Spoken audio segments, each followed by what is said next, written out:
The sun has never shone brighter on an early Saturday morning as the massive NBC studio comes into view. Inside, reporters are deep in discussion when a cameraman yells, "We are live." Instantly, everyone snaps into their professional mode. A young man, who could easily pass for a reporter, kicks off the segment with a warm greeting, then invites Jin Doha, a confident middle-aged woman, to talk about a business aimed at single-person households. Jin Doha could be mistaken for a 6-foot-tall Amazon goddess, elegant, poised, and self-assured. She thanks the host, introduces herself, and proudly reveals that she's the face behind the well-known Rent-A-Parent service. Meanwhile, a flashy car speeds onto the scene, driven like it's auditioning for Fast and Furious. But Doha doesn't even flinch. Calmly, she calls a sharply dressed young man, her match in style and presence. "Hey, sis," he says, picking up on the first ring. Before he can say more, she dives into a flurry of complaints about how she looked on the broadcast. He compliments her, then suggests she leave that kind of stress to her publicist. But Doha insists that being on TV is great for business. Jin Doha, 34, is a top-tier lawyer at Kim & Kong law firm. He walks with focus and purpose, naturally drawing attention from every woman he passes. He ignores the stares, instead pressing the issue: when will his sister finally give up the whole Rent-A-Parent thing? He arrives at his office, sinks into his chair, and keeps the conversation going. Doha explains how important her role is, especially to Sunmi, who's just starting middle school and needs a mother figure. Doha teases her, calling her a textbook role model.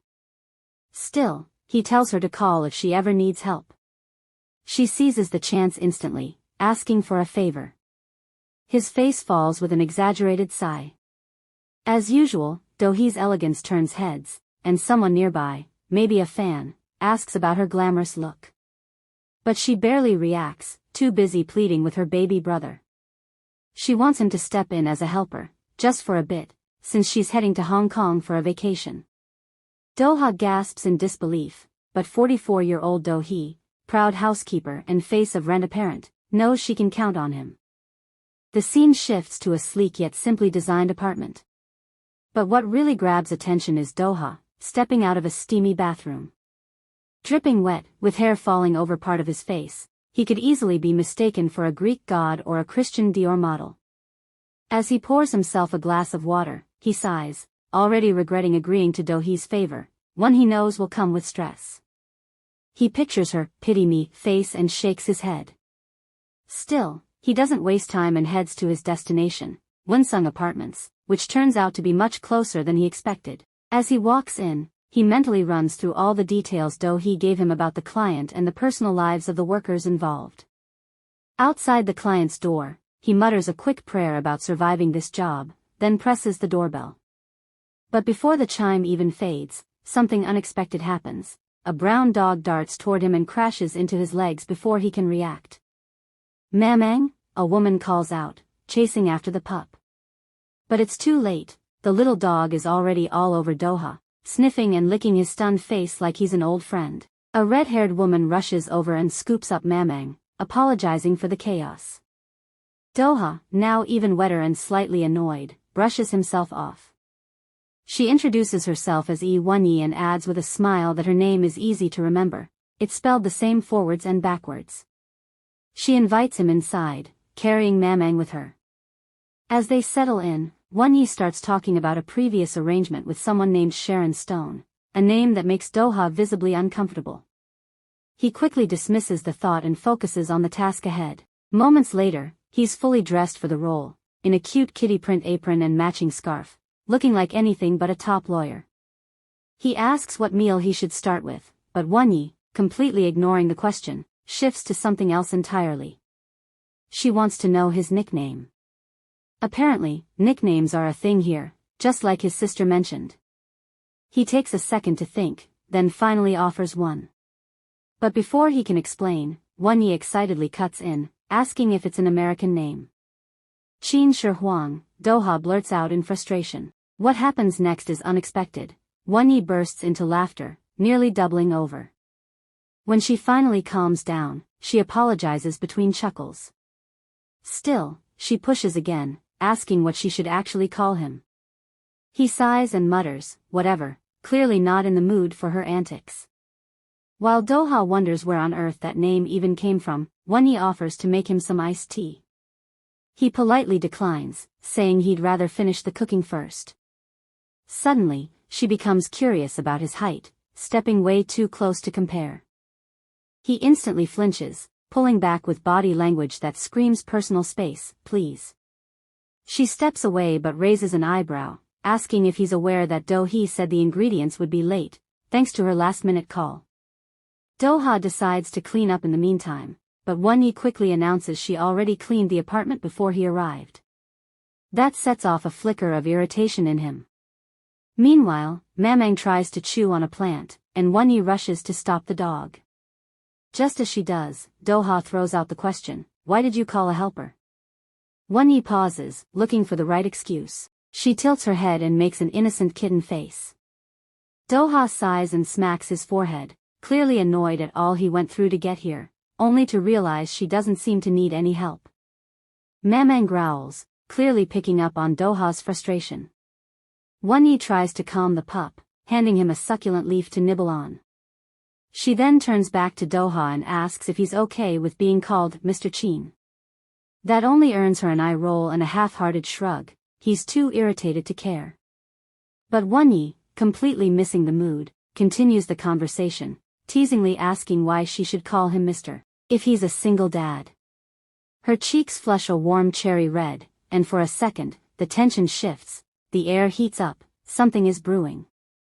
But just when things start to feel intense, Wonyi flips the mood again. Boy or girl, she asks with a grin, wanting to know about his child.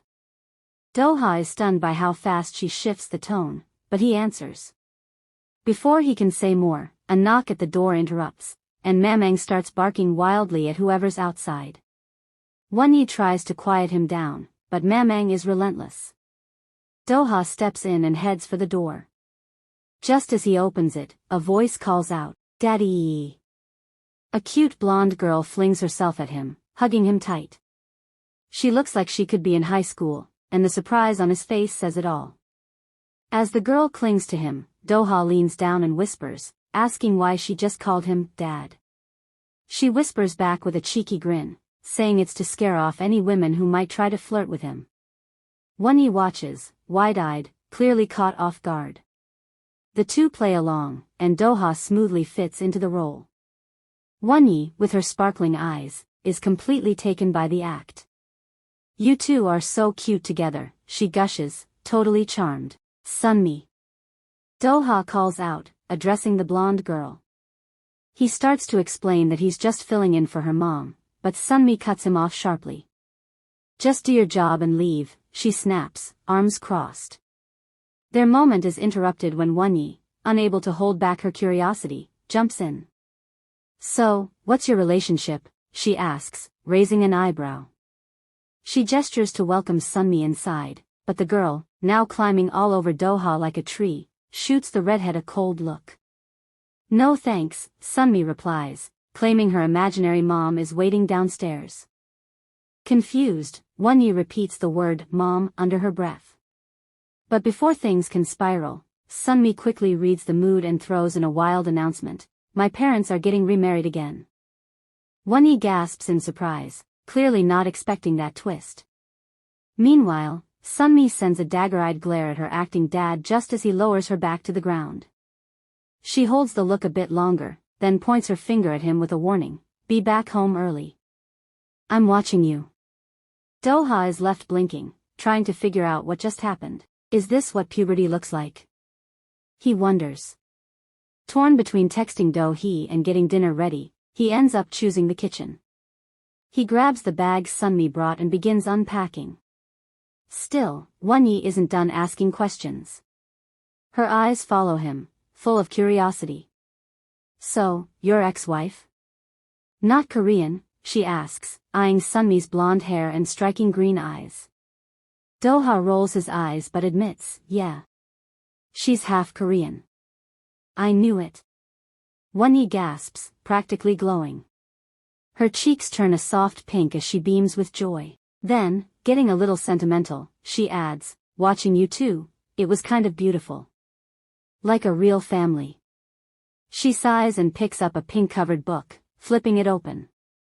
Doha stays focused, cooking away while the clatter of kitchen tools and the hiss of steaming pots fill the air. After what feels like ages, he finally announces, "Side dishes are done." Then he peers over at her. "You finished the laundry in that time?" She shakes her head. "Nope. But maybe we can tag team it?" "Deal," he replies without hesitation. As he starts rambling about pairing side dishes with a main, something shifts under the table. He pauses, confused. When did she sneak under there? He wonders, but as he moves, his foot lands right on something soft. A yelp rings out. Doha jolts in shock and looks down to see Mamang, the dog, barking in pain. A single tear seems to roll from Mamang's eye. Doha immediately crouches down, flustered and apologetic. "I'm so sorry." "You're a good boy, okay?" "A good boy." The gentle words seem to calm the pup. Wonyi joins him, gently stroking Mamang. She quietly confesses, he's still healing. He was in a car accident a month ago and his real owner hasn't come back. So I'm keeping him for now. Then, out of nowhere, Doha notices red patches on Wonyi's skin, clear signs of an allergic reaction. That's when everything clicks. A quick flashback shows Wonyi sneezing the moment she welcomed him in. "Achoo," she had said cheerfully, completely unaware of what it meant. The idea of an allergy hadn't even crossed her mind, at least, not until he pointed it out. Still surprised, Doha asks how long she plans to keep Mamang. He gently suggests taking the dog to a shelter, figuring it might be better for both of them. Though his reasoning is fair, her expression doesn't budge. She finally admits her real reason: she's trying to find Mamang's original owner. "Big dogs are hard to rehome," she says, and giving up on him doesn't sit right with her. Cut to later that night, Wonyi lies on her bed, the stars twinkling outside her window. She's lost in thought, replaying the day's events. She leans toward Mamang's sleepy form, whispering, "Isn't Mr. Chin cute?" The words spill out without warning. Jolting upright, she starts unloading her inner thoughts to the dozing dog. She talks about how good Doha is with kids, how steady and calm he is, and wonders, what kind of amazing woman is his ex-wife, anyway? After a bit more tossing and turning, she finally drifts off to sleep with those questions still floating in her mind. Morning comes fast, sweeping the night away. The sky brightens, and Wonyi, dressed and ready for the day, heads towards Seocho Station with a not-so-subtle dread about the hours ahead. She clearly can't wait for the workday to be over, even though it's just started. After what feels like an eternity, she steps off the bus and shuffles through the sea of tired, half-asleep commuters. It's the classic Monday morning chaos. She enters a towering building and quickly makes her way to the elevator. Just as the doors are about to close, a voice calls out, "Hold the door." She pauses and lets them in. A man and a woman step into the elevator, thanking her. A moment of silence passes before the woman, clearly itching to talk, starts chatting. She introduces herself as an intern from Siran firm and mentions their office on the 4th floor. Her tone is overly bright, too much for Wonyi, who just offers a polite nod. As the elevator reaches the 4th floor, Wonyi offers a quick, "Nice to meet you," and slips out before the woman can say more. The man mutters a sarcastic comment about her rudeness. The brunette, feeling brushed off, launches into more detail, this time about Wonyi's job.